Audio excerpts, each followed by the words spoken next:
you join us on our first podcast. It's really exciting for us to start this podcasting journey. We've done a lot of online content before, but never our own podcast. So really exciting.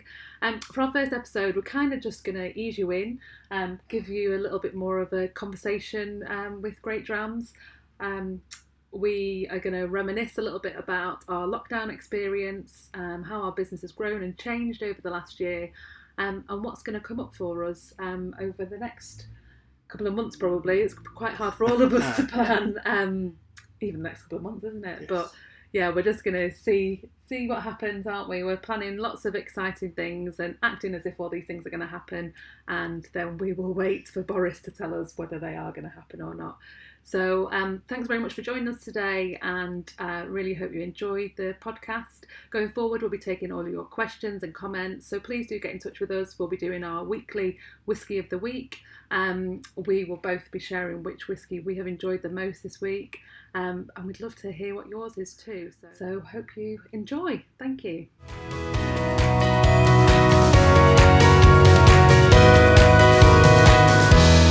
Hey everyone, I'm Greg, this is Kirsty, together with the founders of GreatDrams.com, independent whisky bottlers. Yeah, we've been independent whisky bottlers for coming up to 4 years now. We're just about to celebrate our 23rd whisky release. And over that time we've had a lot of whisky and a lot of fun finding really rare and exclusive single casks mainly to enjoy with our now customers. At the time when we all started off this, it was very much enjoying it with friends, but we've grown from strength to strength. Particularly over the last year, we've had a really interesting lockdown when a lot of the country was at home with relatively little to do. That's when our business has really grown, hasn't it? So we're currently running virtual whisky tastings as well to back up the independent bottling. And what's it's been quite mad is over the last year, as Kirsty said, through 3 lockdowns, or 2 3/4 lockdowns now. Quite literally, there was 1 week in March of 2020 where we had, 85 events, something like that, cancel on us. Unexpected, we knew it was going to happen, to be fair, but it's never nice getting those emails stream in and flood your inbox. And so in that week, it was, at the beginning, it was like, we've got a fantastic year of events and in-person things, from pub in the parks to local makers markets to Christmas markets and some of whatever's going on, and to absolutely nothing. And it was that one weekend, do you remember, just as lockdown was announced, where we had a few drinks, we're like, oh wow, what's going to happen next? And it was that first government-sanctioned walk we went on, where we were joking about if it would be in good taste or not to do a virtual whisky tasting. And we ended up putting it up, hoping to get 15, 20 people involved in the first one, where I used to stand in front of my phone on a Facebook live video and then hold my laptop answering questions, which when you look back now is totally impractical. But and I was sat in the living room just after getting the boys to bed, literally refreshing and texting him every 5 minutes saying, the feed's still working, it's still working. Or someone's commented saying it's not working, quick, you need to refresh. And it was those early days of trying to broadcast were so challenging. And across 3 different networks I had to quick switch to, without hoping people wouldn't notice I was fiddling about with all different devices underneath what was visible on the screen, to switch from a BT network, which was so unreliable, to my phone network, to a backup internet box thing. Anyway, but yeah, we got through it, and instead of getting 15 to 20 people like we wanted, we actually had 212 people get involved in the first one. And bear in mind, no one in the country had done a virtual whisky tasting at that point. It was actually because of the Point and Whisky Club, wasn't it? Yeah. So Greg runs Point and Whisky Club, and it's got between 15 and 20 people regularly attending. Yeah. And obviously when lockdown happened, you'd had 2 in-person events. And then all of a sudden it was going to be over, and they didn't want that to happen. Obviously, who wouldn't want to get around and drink whiskey regularly with your mates? And so they asked, you suggested, should we do this virtually? And it carried on from there. And then we thought, we can't really invite people to the Point and Whisky Club because that is, those group of friends now who have a real mutual love for whiskey. So then we were like, right, well, is it in bad taste or is it not? Like, because it was really at that early stage when no one really knew how long this was going to go on for, what it was going to mean.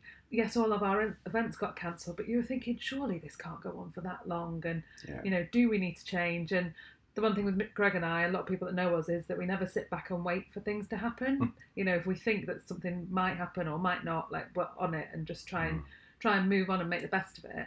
And so that's what you did. So just put it up on the website, and as Greg said, like, because we were one of the first to market, it definitely just flew. So then it was the whole, oh my gosh, right, how do we get all of these whiskey tasting sets out to all these people? I don't think we hadn't done that long, it wasn't that long in advance to the tasting, was it? Well, about 3 weeks. Oh, it was, well, we put it live on March 23rd, I think, and the actual tasting was on April 8th. So yeah, it was like 2 weeks. And then... and we hadn't factored in that everybody else in the world had obviously lost the fact that they couldn't go and visit anybody, so we're using Royal Mail as well. Yeah. So that was another panic moment of how do we get these to people on time. Yeah. The taking it all to the post office and becoming very good friends with those guys, really, and great customers, really. Standing in queues for hours doing all the posting and all of that. Oh, it was just crazy, wasn't it? And it carried on. It really carried on through much of the first lockdown. We were doing quite big public tastings, both mostly whiskey, but then a gin every now and then as well.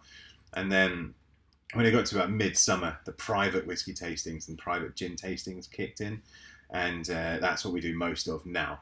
So we can do one public event every month. And it's much smaller now, much more intimate. We do kind of cap it, so we keep it more enjoyable through Zoom. As if you're on a Zoom with 99 other people, is a little bit trickier. Yeah, especially when you don't know them as well. Yes. It's a bit more difficult. And a lot of people now buy them for people, buying tickets to the events for friends as well. So you don't want to have that environment where it's a bit daunting to say anything. Totally. And to be fair, we actually think we're going to keep doing the virtual events, probably mostly the private ones, and then fling up a public one every now and then. But yeah, it's been bonkers. And through all of last year, we had a release schedule that was planning to have, I think, 4 releases last year, and we ended up doing 8, and all of them sold out before Christmas, which was off the charts incredible from our side as well. The level of take-up and excitement amongst our customers, new and old and established and regular and all that, was mad. And the few times we were able to do our much-loved makers markets, people just came out in force and had a great time, tried some good whiskey, and yeah, just thankfully they cleared us out, which is good. So it kept us going, and now we're going headstrong into 2021 and the next kind of fiscal year for us anyway, with a whole new batch of releases planned, 3 of which we're going to talk about today.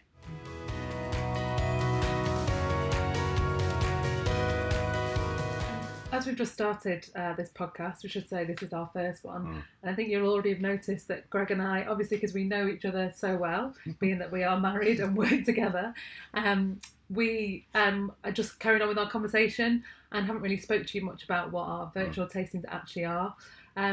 So what they basically are is exactly that, virtual tastings. We take bookings for all different types of events. So we've had corporate tastings, like sales meetings, team building events, stag parties, birthdays, lots and lots of birthdays. Lots of birthdays. Wedding anniversaries, had quite a few of those recently, haven't we? Yeah. And then sometimes it's just a Saturday night. We want to get some friends together. We've done all the murder mysteries. We've done all the different classes now.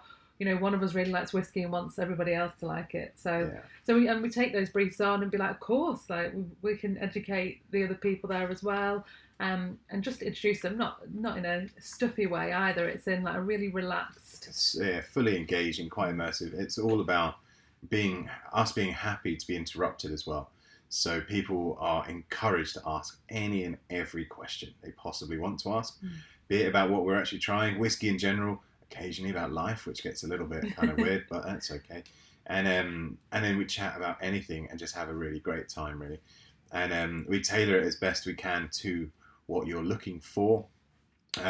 Usually we would use our limited edition Scotch whisky range. It's only available from us.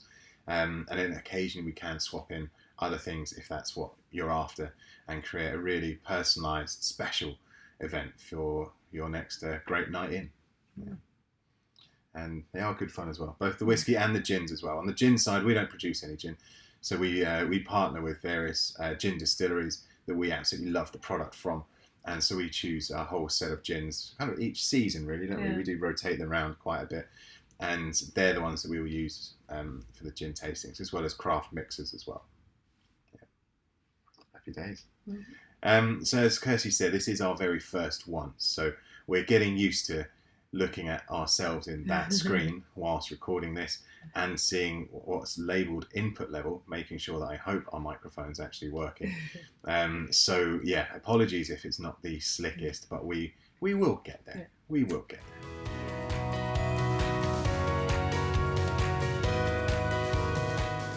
And we've started this podcast because basically we want to bring a bit of our personalities back into the brand. When we're out and about meeting people at events, you know, it's people like to try different whiskies, but they often like to hear about the stories, and we love that, especially when we go to distilleries and meet with the people that are making the spirits, and you know, the whole teams that are working there, you know, in the hospitality side of it and in the warehouses and throughout the whole distilleries. And that's what really connects you. Well, for me, that's what really connected me to whiskey. The whole story behind it, the passion. And we always, when people are speaking to us about it, always people say, oh, we really like your passion. You can see that there's a lot of interest. And so we've really missed that. So that's why we're doing this, to give that back to our followers and people that are interested, but also for ourselves. It's really nice for us to sit and talk about whiskey. Again, we are married and spend a lot of time together, and we talk about all the functional side of things, and you know, the boys, what they need, and you know, what the business needs on a bigger level. But it's actually really nice just for us to sit down, have a couple of whiskies together and really talk about them, which is something that we haven't had the time for. And by doing this podcast, we really hope that we can bring that time back to the forefront. Yeah, and as we do it, we're going to hopefully have some great guests as well. Most weeks going forward, we'll be interviewing and speaking with friends within the industry in all manner of different roles, from blenders to distillers to producers of complementary products. Don't want to give the game away just yet, because we're recording that interview tomorrow, and then all different kind of things. And we also want to hear from you guys. So in every single one of these, we're going to have a reader's question or viewer's question part of it. So if you want to ask us anything, be it about GreatDrams, be it about our releases, be it about whiskey in general, whatever it is, fire it over to us on our social media, which is on Instagram at GreatDramsGreg. Twitter and Facebook is just at GreatDrams, and then or email podcast@greatdrams.com, and from there we'll pick it up and we'll do our best to get through every single question that comes into us as well.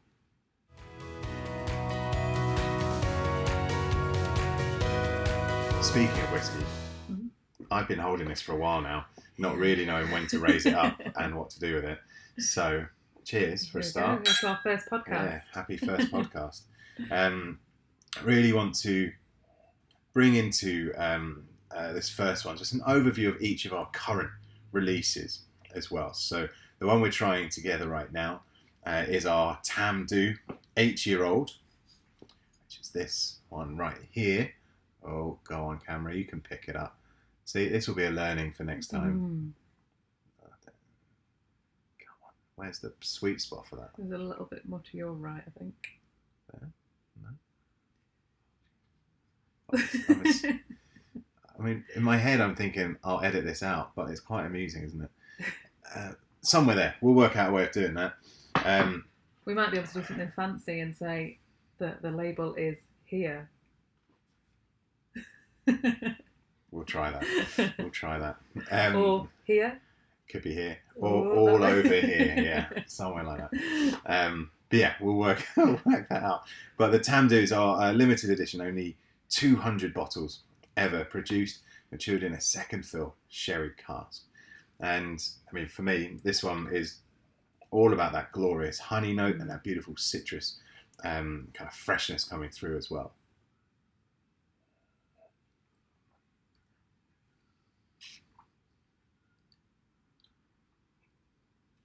See, I still get a really big chocolate note on this. Quite a dark, bitter, bite of a chocolate. Yeah. Mm. And do you know that chocolate? And I personally don't really get the chocolate note until the finish. Yeah. And that is actually what's quite lovely about whiskey, isn't it? That every single one of us experiences every whiskey a little bit different.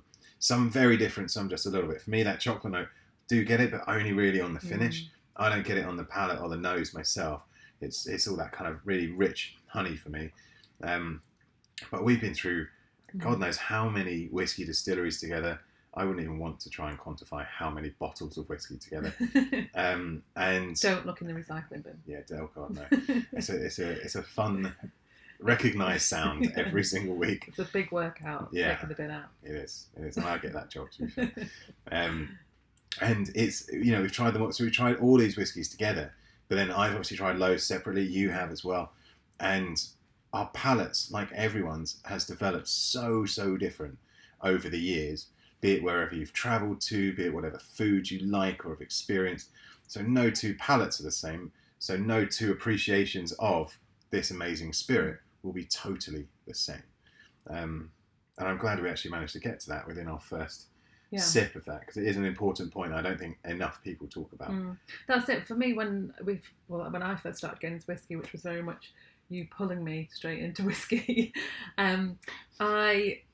I was really worried about not being able to taste certain things, and I found it quite daunting trying to think of things to say about the whiskey that I was trying. And everyone, we'd be at a distillery or somewhere, and everyone would be nosing it and tasting it and have these wonderful different descriptions of what they could taste and smell and where it made them feel. And for me, that it took a while to get there. And even now, remembering that there's no right and wrong answer, it's what you taste and what you smell and how it makes you feel. And you sometimes have to be quite brave, I think, even in some tastings, to say, oh no, I don't actually get that. And it's fine to not get that, and don't feel that you're being judged because you don't get that taste. It's we're all, as you said, we're all different, and we've all got different palates. So I mean, even like obviously I've been in the industry doing this in a slightly different way for a bit longer than you.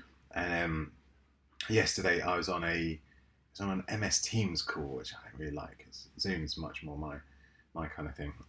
But unfortunately I was on MS Teams, and we were talking through with a client of mine different spirit samples that they're putting together for their very first release, which is hopefully coming out later this year. And so we went through the 5 samples, and 4 of them we all kind of really agreed on. And it wasn't necessarily, do you like it, do you not like it? It's, do you like it? You need that big tick, sure. But does it fit the brief of the distillery character, the flavour profile they're looking for? And one of them 100% did. 2 of them almost did. And then one of them, of the 3 of us on the call, could not agree the same flavour profile at all. And we were trying the exact same spirit. And it was just because we were all detecting very many different things, and they just didn't line up together. And it happens. Yeah. Sometimes you think, oh God, am I not playing ball here properly? But then other times when you realise it's 1 out of the 5, then it's like, actually no, we're all pretty well calibrated. It's just that for some reason that one was a big outlier, so that's been sent back to development for round 3. So looking forward to trying the reworked version indeed. I think we should also try our Ben Rinnes, to be fair. Yeah. It is our, to date, our biggest release, actually. Let's finish the Tamdhu first, though. You're rude not to. And so, that's the sound we like. Thank you. Go.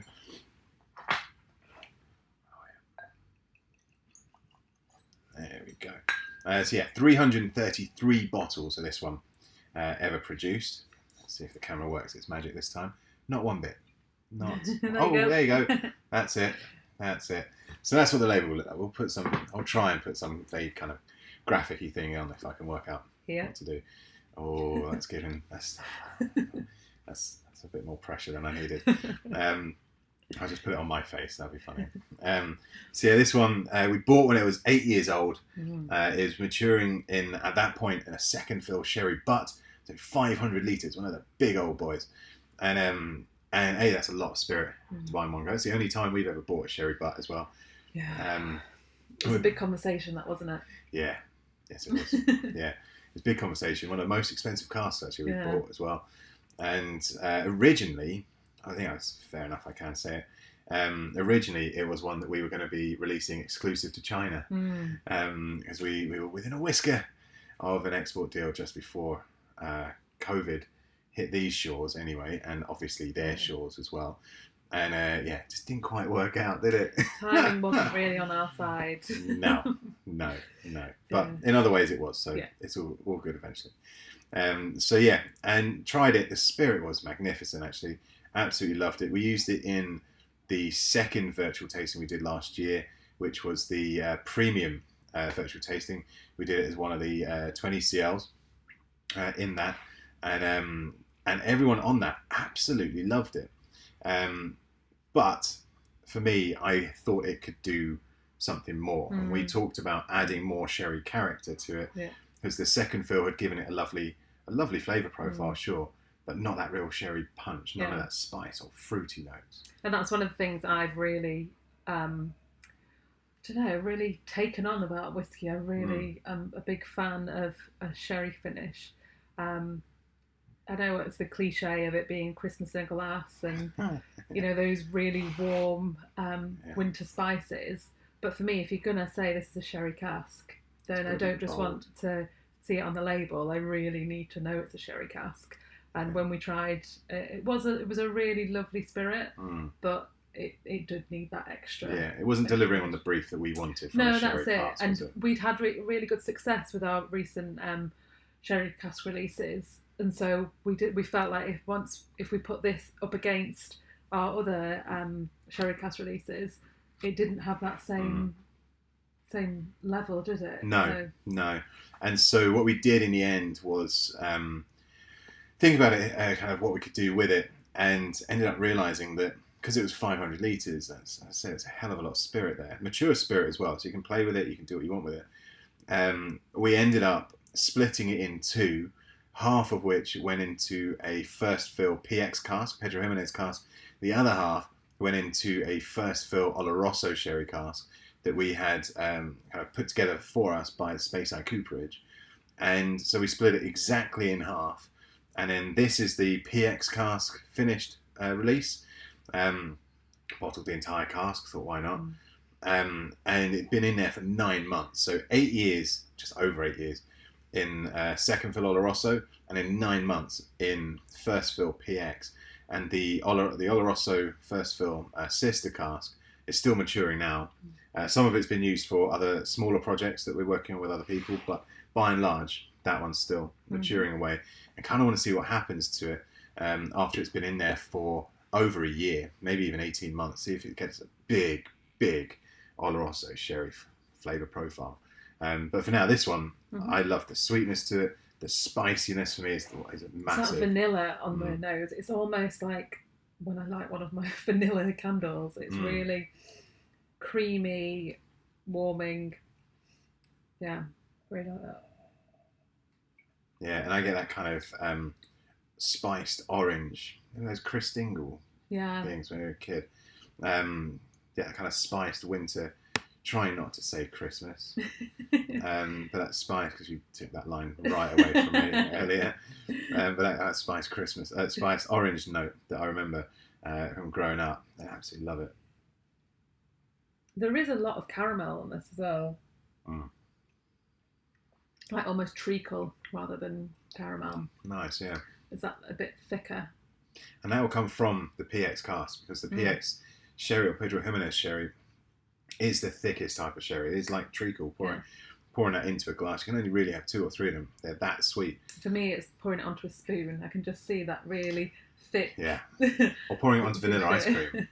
You always have to go one step too far. It works. Or 10 steps too far. Just works. Just works. That wasn't me. That was actually Stephanie McLeod who told me to do that. And she was right. She was right. But yeah, it's that, it always will give you that lovely sweetness, that treacly, kind of thicker spirit character, which is great. And not a huge amount of whiskies are actually matured or finished in PX. There's a delightful PX Lefroy, which I absolutely love. I had it since, actually the last time I had it was the very first Point and Whisky Club, weirdly enough. Yeah, not too many are, or at least they don't call it out on the label. Some just say sherry cask instead of being specific. But that's what we do with all of our releases, don't we? If we have that information, then we put it on the label, no matter, down to the cask numbers, every bit of information that we can get, we pass on, because when you're talking about whiskey, you want to know everything about it, especially now 100%. There are so many different things in the marketplace. You do always want to find something different and interesting, and that's what we're trying to do. And so, any information we have, we pass it on. Yeah, absolutely. You ready to try your favourite? Yeah. Yeah? I'm going to let you intro. So I got too excited with that one. I should say also, by the way, a lot of people who do try the Benrinnes, they get a very... Just back on this. Oh, sorry, yeah. I was just going to say, for me, it's a real dry whiskey as well. I didn't understand what that meant for a long time. And obviously, not obviously, but I do drink a lot of white wine. And for me, the drier side of that has always been something that I've been drawn to rather than the sweeter side of wines. And for me, this is that, you almost get that, this whiskey's finished dryness, and it still continues to develop, but it is very, very dry, and it's almost a punctuation mark in it. Once you've had it. Yeah, like that. And a few people do get a slight smoke note, which actually comes from the sulphur candles used when they're kind of seasoning and creating the cask over in Jerez many, many years ago. So it's not everyone gets that, but some people do. So worth flagging. I don't personally get that. No, I don't. And a lot of people do say to us that they get charring notes, don't they, on whiskies that have got no peat character in them at all. And it is that charring of the barrel, isn't it, that people are getting. Again, some people get it and some people don't. Sometimes I can have it in one glass and then, then I try it and I think, oh no, I don't taste that at all now. 100%. Yeah. So we'll try the one last time, because this is the last label. But this is our Islay release. Oh, it's not having it at all, is it? So, Kirst, where should I place the label for this one? There you go. Shadow. There you go. The Islay Single Cask Single Malt 7-year-old. Again, as with all of ours, exclusively available from us, and only 243 bottles ever produced. Now, this for me is, I have written a blog post on this whiskey, because it was, for me, it's a really big deal as producing this cask, or bottling this cask. I've spent so much time drinking Islay whiskies, so much time in Islay, so much time taking our children. Well, unfortunately, only Archie's been there so far, but taking them to Islay and really spending great time there. And it was something that was really missing from our range. And as time was going on and on, people were asking us about peated whiskies and what we were doing. And in total honesty, they were just really expensive, the casks. And we're a small business. We didn't really know at what point we would be able to bottle it. And then with the pandemic and the growth of the virtual tastings, we just thought, now's the time, really. We've worked really hard. We feel like, we've taken some big chances, and a lot of them paid off, some of them haven't. Hence the Benrinnes, that's not in China, that's here. One of the things that didn't work out, but then we're still sat here producing whiskey, and this time last year we were in a very different situation. Yeah. So the story itself is quite a big deal for me. And then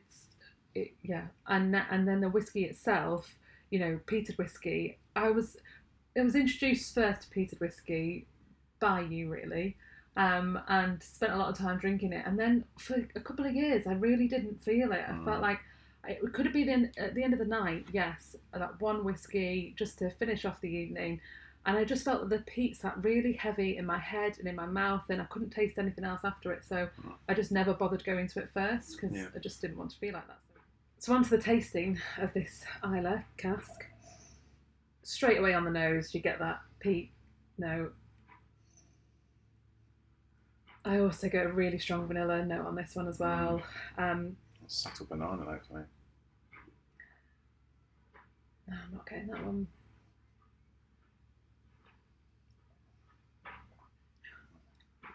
And this is a peaty whiskey. For so long, people have been asking us, when are you going to do a peaty whiskey?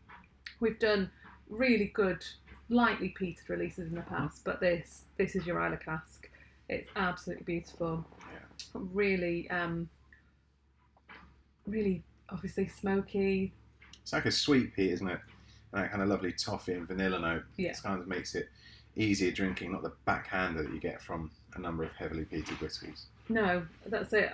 When we were looking at the different cask selections, for me it wasn't, I didn't want that end of the night peaty whiskey where you just literally can't taste anything else. And even in the morning you wake up and you're like, wow, did I eat a cigar last night? But this is so smooth. And you say that toffee note is beautiful. Mm. Mm. Really creamy as well. Yeah. Oh, obviously we're biased, but Yeah. I love that. Love that a lot. Mm. And only 243 of those made? Yeah. Amazing. Happy days. Mm-hmm.